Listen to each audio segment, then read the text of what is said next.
ஐயா தேவா, சொல்லுங்கப்பா. என்னது? இன்னும் என்னையா பண்ற? கிளாஸ்க்கு கிளம்பிட்டு இருக்கேன்ப்பா. சரி, அதெல்லாம் இருக்கட்டும் ஐயா. இன்னும் நீ போனை பாய்ச்சிக்கிட்டு தான் ஐயா இருக்கியா? உனக்கு தெரியுதா இல்லையா ஐயா? அதனால நம்மளுக்கு என்ன நடந்துச்சு, நான் ஏன் இப்படி இருக்குன்னு தெரியுதா இல்லையா ஐயா?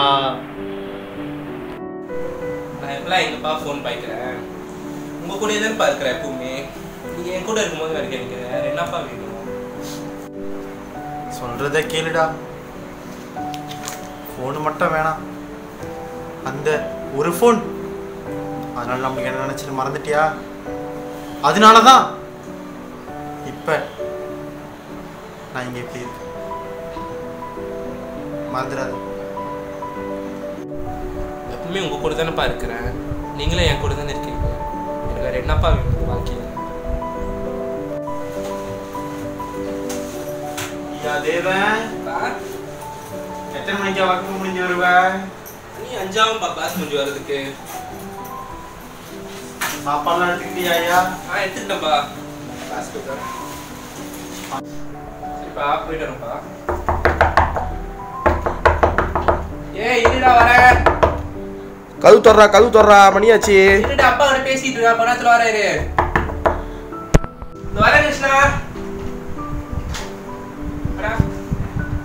யார்கிட்ட பேசிட்டு இருக்கீங்க? அப்பா கிட்ட. அப்பா கிட்டயா? குடும்பம் நினைச்சிட்டு இருக்கீங்க?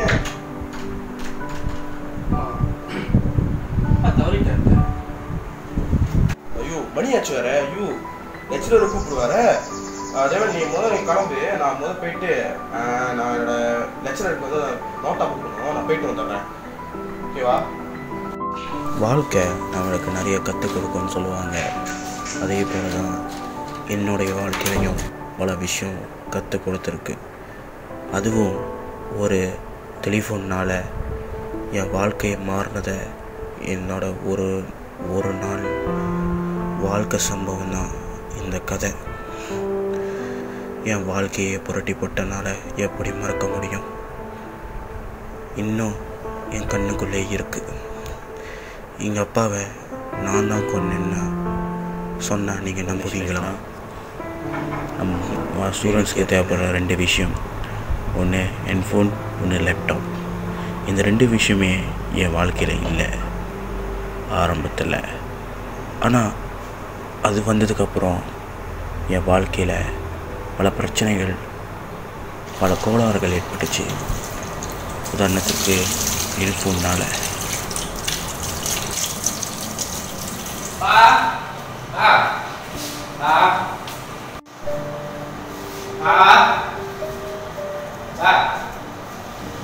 சொல்லியா? படிக்கிற இடத்துல வாட்ஸ்அப் குரூப்லாம் இருக்கு. நம்ம ஒரு பாட்டு இருக்கும். ஸோ அதனால் வந்து ஃபோன் கேட்குறாங்க. ஸோ ஏதாவதுனா விஷயம்னா வந்து ஃபோனில் வாட்ஸ்அப் அனுப்பிடுவேன், டெலிகிராம் அனுப்பிடுவாங்க. கிளாஸில் எல்லாத்துக்கும் ஃபோன் இருப்பா. என்னை தவிர இது அசைன்மெண்ட்டாக வருதுப்பா. எனக்கு ஃபோனு வேணுப்பா. என்ன நல்லா இருக்குப்பா அசைன்மெண்ட். அப்பா முடிஞ்ச வரைக்கும் வாங்கி தரப்பாங்க. அப்பாவுக்கு மஜ்லிஸ் தேவையில் வேலை செஞ்சா நீ வீட்டு நிச்சயம் காசு வருதியா? நீ கொஞ்ச நாள் வெயிட் பண்ணியா? அப்படியே அப்பா சீட்டை கட்டி அப்படியே வாங்கி தந்துடணும். அது வரைக்கும் எப்படியாச்சும் நண்பர்கள் யார்கிட்ட இருந்தால் அப்படியே கொஞ்சம் யூஸ் பண்ணி போய் அவங்க ஃபோனை. சரிப்பா, ஒரு வேலை எப்போ வாங்கி தர முடியுமோ வாங்கி தரேன்ப்பா. அது வரைக்கும் நான் ஃப்ரெண்ட்ஸ் கூட வாசிக்கிறேன். ஐயா தேவன், ஐயா தேவன், ஐயா எனக்கு கைத்தொலைபேசி கேட்ட ஞாபகம் இருக்காயா? ஐயா அப்பானால முடிஞ்சது. கொஞ்சம் கொஞ்சமாக அப்பா வாங்கி கொடுத்துருக்கேன் ஐயா. ஐஃபோன்பா. நல்லா இருக்கணும் ஐயா. எனக்கு ஒரே மகன் தான் ஐயா. நல்லா படியா. இந்த கை தொலைபேசி நல்ல வழியில் மட்டும்தான் உபயோகிக்கணும் ஐயா. சரிப்பா, கண்டிப்பா ஐயா. ஐஃபோன்பா. அப்பா ஃபோன் வாங்கி கொடுத்தாரு. அந்த ஃபோன் நல்லதுக்கு ஒன்று தான் வைக்க சொன்னார். ஆனால் அப்போ என்னோடய புத்தி கேட்கலை. நான் அந்த ஃபோனை வச்சு என்னுடைய தேவைக்காக நிறைய பயன்படுத்திக்கிட்டேன். இதுதான் வாழ்க்கைன்னு சொல்கிறதா என்னான்னு சொல்கிறது எனக்கும் தெரியல. ஏன் சின்ன தவறால் அப்பாவை பறி கொடுத்த நாள் என்னால் மறக்க முடியாது.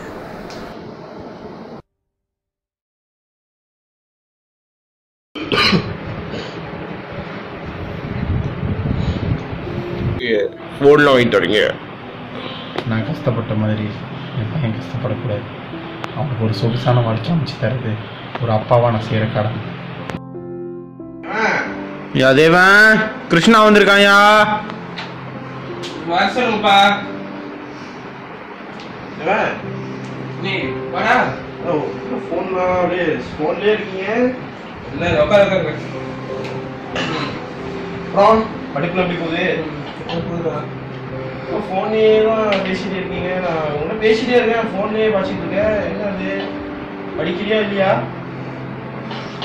நான் படிக்கிறதும் படிக்காத ஆக்சுவலாக எதுக்கு நீ அதெல்லாம் கேட்டுட்டு இருக்க? உன் ஃப்ரெண்டு நான் கேட்கணும்னா இது வந்து என்னோட தனிப்பட்ட விஷயம் இருந்தா நீ கேட்கற வச்சுக்காத. தனிப்பட்ட விஷயமா? நம்ம சின்ன வயசுலேருந்து எப்படி பழகிறோம் தெரியுதுங்க. ஏய், சின்ன வயசுல இருந்து பழகுது பெரிய வயசுல பழகுதான் இங்க பேசிட்டு இருக்காங்க. என்ன விஷயம் வந்தது சொல்லு. இல்லை, சார் அசைன்மெண்ட் கொடுத்துருக்காரு, அதை பற்றி பேசிட்டு போகலான்னு தான் வந்தேன். நீ என்னமோ இப்படி மூங்கில் வச்சுட்டு பேசுகிற. இன்னும் ஃபோனை வச்சுக்கிட்டு இருக்கியா? இப்பதான் சொன்னேன் இது என்னோட தனிப்பட்ட விஷயம். எதுக்கு நிச்சயமா நான் ஃபோன் பையில கேட்டுட்டு இருக்கேன்? சரி, அப்பா சொல்லிருந்தாங்க படியாச்சு கிளம்புவோம். சரி பா, கிளம்புறப்பா. சரியா, பார்த்து போ கிருஷ்ணா.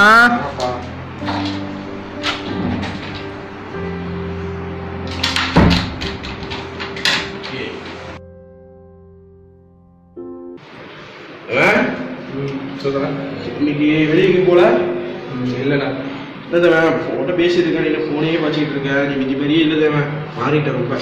ஏய், எத்தனை சொல்ல போட்டாங்க தனிப்பட்ட விஷயம். தனிப்பட்ட விஷயமா இருந்தால் இது மாதிரி ஃபோன்லாம் பார்த்துக்கிட்டு இந்தமாரி படிப்புலாம் அக்கறை செலுத்துறது. அப்பா பாரு எவ்வளோ கஷ்டப்படுறாரு, நீங்களும் அதே மாதிரி தான் பண்ணிகிட்டு இருக்கேன். படிக்கிறியா இல்லையா? சரியா, ஃபோன்லேயே விளாண்டுட்டு இருக்கேன், பார்த்தாலும் பப்ஜி அது இதுன்னு விளாண்டுக்கிட்டே இருக்கேன். படிக்கிறியா இல்லையா? டேய், நான் படிக்கிறதும் படிக்காதும் ஏன் இஷ்டம் இருக்கா? நான் விளாடுற சரி என்னமோ பண்ணிட்டு போறேன், அது எங்க அப்பா நான் பாத்துக்கிறேன். எதுக்கு நீ தலையில? ஒரு தடவை இந்த மாதிரி இந்த அடிக்ட் ஆகிட்டுன்னு வச்சுக்குவேன், இந்த ஃபோன்லேயே அடிக்ட் ஆகிட்டு வச்சுக்குவேன், உன் லைஃப் அழிஞ்சிடும்டா. தயவு செய்து கேளு, உன் லைஃப் இதில் தான், உன் படிப்பில் தான் இருக்குது. அப்பா அவ்வளோ கஷ்டப்படுறாரு தெரியுமா? எவ்வளோ உடம்பு முடியாமல் அவனுக்கு எவ்வளோ கஷ்டப்பட்டு படிச்சு தராரு, படிக்கிறதுக்கு எவ்வளோ உதவி செய்கிறாரு. அவர் சின்ன வயசுல படிச்சு கொடுத்துருக்காரு. அதெல்லாம் நீ மறந்துட்டியாடா? அந்த ஃபோன் அவர் வந்து உனக்கு கஷ்டப்படுறியே அதுக்காக தான் வாங்கி கொடுத்தாரு. உன்கிட்ட நீ என்னை இப்படி சொல்லிட்டல. ஏய், சும்மா இருக்கிறியா? சும்மா தொலை இப்போ பார்த்தாலும் அதே சொல்லிக்கிட்டு. நீ யாரு போத சொல்லு? சும்மா என் ஃப்ரெண்டு, அவ்வளோதான். அதுக்கு நீ எல்லாத்துலையும் என் விஷயத்துல போடணும்னு அவசியம் இருக்குடா.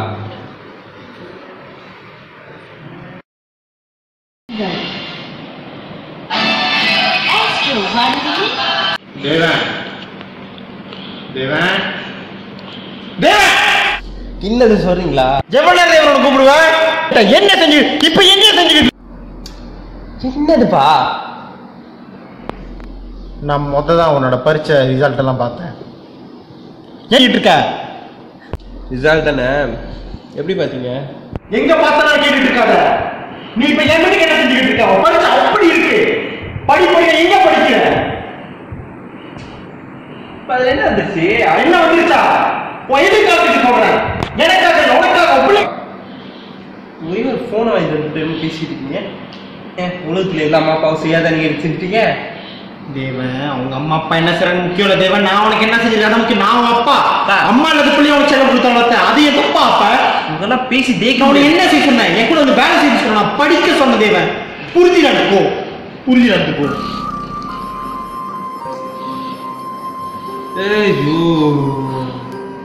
எதுக்கு சும்மா இருந்துட்டு இருக்கீங்க? உனக்காக தான்டா அழுகுறேன் நான். இங்க போனா போப்பா, நீங்களும் உங்கதான். எங்கடா என்ன புரிஞ்சுக்கிற நீ? உங்க அம்மா இல்லாத குறைய எங்கடா ஒன்று காமிச்சு வளர்த்த, ஏன்டா புரிஞ்சுக்க மாட்டேங்கிற? கஷ்டப்பட்டு உன காசை கட்டி வளர்க்காம பாசத்தை கட்டி வளர்த்ததுக்கு தான் எனக்கு தாலாட்டு பாடும் தாயின் நந்தும் தந்தை தேவன், பின்னே தகப்பனின் கண்ணீரை கண்டோரி தேவன், தந்தை சொல் மிக்க மந்திரம் இல்லை தேவன், வரமும் உயிரல்லவா மண்ணில் வந்த நாளவா காயங்கள் கண்ட பின்பே உன்னை கண்டே.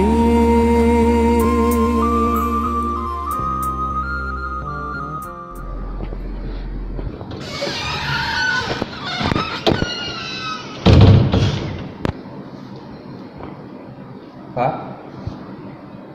பா பா விளாடாதீங்கப்பா. பா பா பா பா பா பா எஞ்சிருங்கப்பா. பாப்பா நீங்க சொல்ற மாதிரி எல்லாம் செய்யறேன் பாப்பா. நான் நல்லா படிக்கிறேன்ப்பா. ஏஞ்சிருங்கப்பா. எனக்கு இருக்கிற ஒரே சொந்த நீங்க தான்ப்பா. ஏஞ்சிருங்கப்பா. எங்கள் அப்பா பேச்சை நான் சுத்தமாக கேட்கல. எங்கள் அப்பாவுடைய இறப்புக்கு காரணமே நான் தான். தொலைபேசி சொல்லி எங்கள் அப்பாவோட உயிரை நான் எடுத்துட்டேன். சொல்லும்போது எனக்கு ரொம்ப கவலையாக இருக்குது. என் வாழ்க்கை இழந்த மாதிரி ஒரு சம்பவத்தில் நான் இப்போ இருக்கேன். எங்கள் அப்பாவை ரொம்ப மிஸ் பண்ணுறேன்.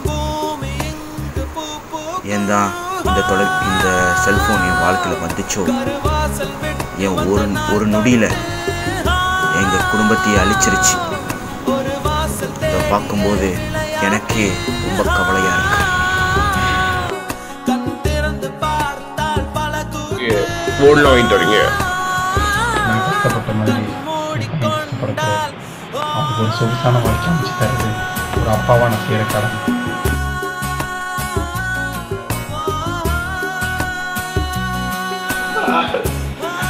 அன்பு என்பது இப்போ குறைஞ்சிக்கிட்டே வருதுல. ஒரு சாதாரண ஒரு ஹெட்ஃபோன்னால வாழ்க்கையில் எதை வேணாலும் இழக்கலாம். ஆனால் அப்பாட்ட இருந்து வருகிற அந்த அன்பை வந்து இழக்கக்கூடாது. இழந்தா அதுதான் மிகப்பெரிய பாவம் என்று சொல்கிறாங்க. தயவு செய்து எல்லாரும் அவங்க அம்மா அப்பா கிட்ட அன்பாக இருங்க.